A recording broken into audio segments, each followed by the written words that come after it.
વડોદરામાં આવેલા હરણી તળાવની અંદર જે બાળકો પ્રવાસમાં ગયા હતા તેમના દુઃખદ અવસાન થયા છે અને આપણે સૌ કોઈ જાણીએ છીએ કે બોટ જેની કેપેસિટી માત્ર 14ની હતી પરંતુ વધારે બાળકો અને શિક્ષકો એ બોટમાં સવાર થઈ ગયા અને બોટનું બેલેન્સ બગડતા આખરે બોટ તળાવની અંદર પલટી ખાઈ ગઈ અને 12 બાળકોના દુઃખદ અવસાન થઈ ગયા છે। આ ઘટના બાદ તંત્ર તો જરૂરથી જાગ્યું છે।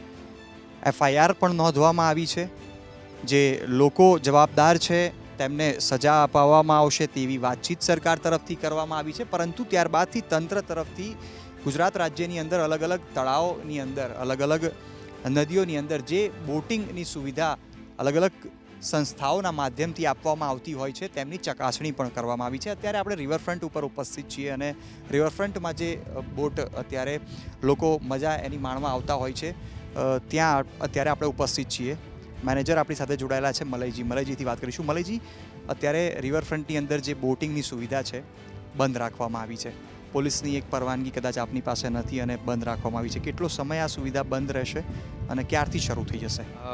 આગળની માહિતી જે પોલીસ પ્રશાસનને આગળની જે પણ પ્રોસેસ હશે એ પૂરી થયા બાદ જ અમને એક લેટર પેડ ઉપર ઇન્ફોર્મ કરશે કે તમારી વોટર સ્પોર્ટ પ્રવૃત્તિ ફરીથી સ્ટાર્ટ કરો, પણ રાઇટ નાઉ તો થોડા ટાઈમ માટે બંધ રહેશે।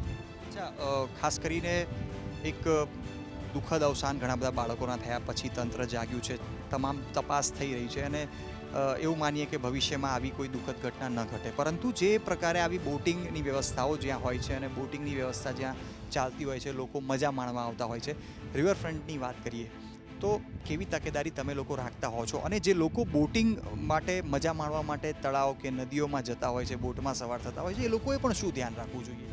શરૂઆતમાં તો કોઈ પણ વોટર સ્પોર્ટ પ્રવૃત્તિ કરો અહીંયા રિવરફ્રન્ટ ઉપર અથવા તો કોઈ તળાવ અને કોઈ અજાણી જગ્યાએ, તો ફર્સ્ટ ઓફ ઓલ તમારે આ લાઈફ જેકેટ કરીને એક હોય છે જે અવશ્ય પહેરવું જોઈએ, જે દરેક વોટર સ્પોર્ટ ધરાવે છે કે આપણને પ્રોવાઈડ કરે છે। જે રહે છે સાથે જ કોઈ બી રાઈડ તમે કરો એની સાથે એક લાઈફગાર્ડ હોવો જોઈએ, એ તમે પહેલેથી જાણ કરી લેવી કે લાઈફગાર્ડ છે કે નહીં આપણી સાથે, અને એક આ લાઈફ જેકેટ કમ્પલસરી પહેરવું નાના બાળકથી લઈને મોટા સુધી।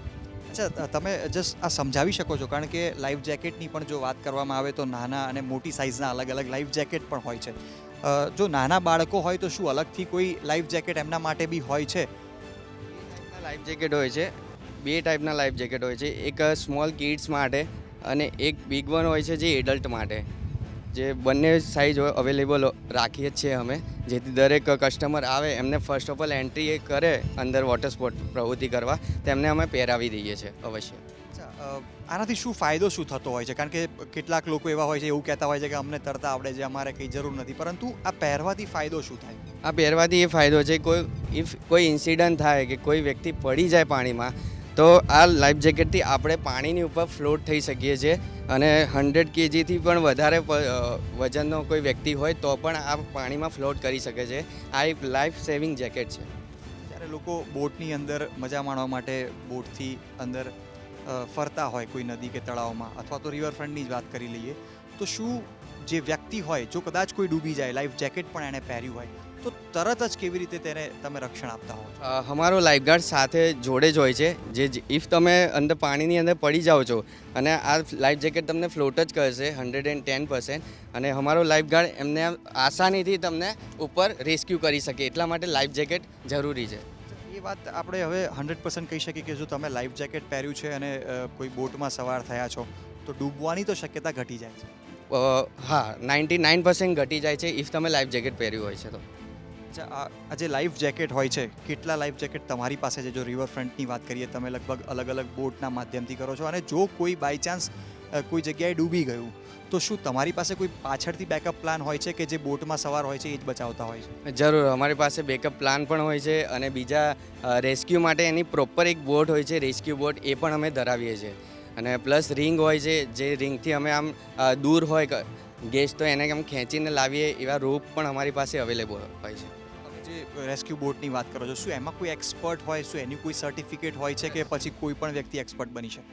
નો સર, દરેક વ્યક્તિ એક્સપર્ટ ના બની શકે, એની માટે પ્રોપર લાઈફગાર્ડનું લાઇસન્સ જોઈએ, અને એક જે બોટ ચલાવનાર હોય એમની પાસે પણ એક પ્રોપર લાઇસન્સ હોય છે, જે ધરાવતો હોવો જોઈએ, તો જ એ રેસ્ક્યુ કરી શકે. મલયજી જે એટલાન્ટિક જે આખી જે સુવિધા રિવરફ્રન્ટની અંદર બોટિંગ માટેની સુવિધા આપતા હોય છે, તેમના મેનેજર પણ છે. અને મલયજીનું એ પણ કહેવું છે કે તેઓ ડેમો આપીને પણ એ વસ્તુ બતાવવાનો પ્રયાસ કરશે કે લાઈફ જેકેટ પહેરીને ડૂબવાથી લગભગ રક્ષણ પણ મળતું હોય છે. તો મારા સહયોગી પ્રિતેશને પણ કહીશ કે મલયજી તરફ કેમેરો પણ કરશે, કારણ કે મલયજીનો પ્રયાસ એ છે કે લોકો સુધી પણ જાગૃતિ પહોંચે કે જો તેઓ કોઈ નદી તળાવમાં બોટિંગ કરવા માટે જતા હોય છે તો ખાસ તકેદારી રાખે અને સામેથી લાઈફ જેકેટ માગે. અને આપ દ્રશ્યમાં પણ જોઈ શકો છો. મલયજીની વાત કરીએ તો મલયજી અત્યારે જે પ્રકારે સાબરમતી નદીની અંદર જે રિવરફ્રન્ટ છે એની ઉપર અત્યારે જોવા મળી રહ્યા છે અને તેઓ નદીમાં પણ તેઓએ જમ્પ કર્યો છે. અને અત્યારે પણ આપ દ્રશ્યમાં જોઈ શકો છો કે તેઓ ઉપરની તરફ તરી રહ્યા છે. અને મલયજીનું પણ કહેવું છે કે તેમને તરતા નથી આવડતું, પરંતુ જે લાઈફ જેકેટ છે તેના સહારે તેઓ ઉપરની તરફ અત્યારે જોવા પણ મળી રહ્યા છે. અને મલયજીની વાત કરીએ તો તેઓ જે વાત આપણને કરતા હતા કે જો તમે લાઈફ જેકેટ પહેર્યું હશે તો ડૂબવાથી તમે બચી શકશો. અને ખાસ કરીને જે પ્રકારની સ્થિતિ આપણે અત્યારે જે જોઈ રહ્યા છે કે લાઈફ જો જેકેટ હશે તો ડૂબવાથી બચી શકાય છે. આપ દ્રશ્યમાં પણ જોઈ શકશો કે અત્યારે તેમને ઉપરની તરફ કાઢવાનો પ્રયાસ પણ કરવામાં આવી રહ્યો છે. જ્યારે કોઈ વ્યક્તિ ડૂબે અને લાઈફ જેકેટ પહેર્યું હોય તો ઉપરની તરફ તેમને આ રીતે ખેંચવામાં આવે છે. આપ દ્રશ્યમાં પણ જોઈ શકશો, ઉપરની તરફથી જ તેમને ખેંચવામાં આવે છે. અને આ પ્રકારે રેસ્ક્યુ થઈ શકે ત્યારે જ જ્યારે તમે લાઈફ જેકેટ પહેર્યું હોય. રિવરફ્રન્ટની વાત કરીએ તો રિવરફ્રન્ટમાં જે બોટિંગની સુવિધા આપવામાં આવતી હોય છે, મારા સહયોગી પ્રિતેશને પણ કહીશ, હું આપને બહારની તરફ બતાવીશ કે લગભગ 100થી વધારે લાઈફ જેકેટ્સ રિવરફ્રન્ટની અંદર જે લોકો અહીંયા બોટિંગની સુવિધા અને બોટિંગની મજા માણવા આવતા હોય છે તેમના માટે અહીંયા રાખવામાં આવી છે. જેકેટ્સ પહેરાયા બાદ જ જે લોકો અંદરની તરફ જેમણે ટિકિટ્સ લીધી હોય છે તેમને અંદરની તરફ પ્રવેશ આપવામાં આવતો હોય છે.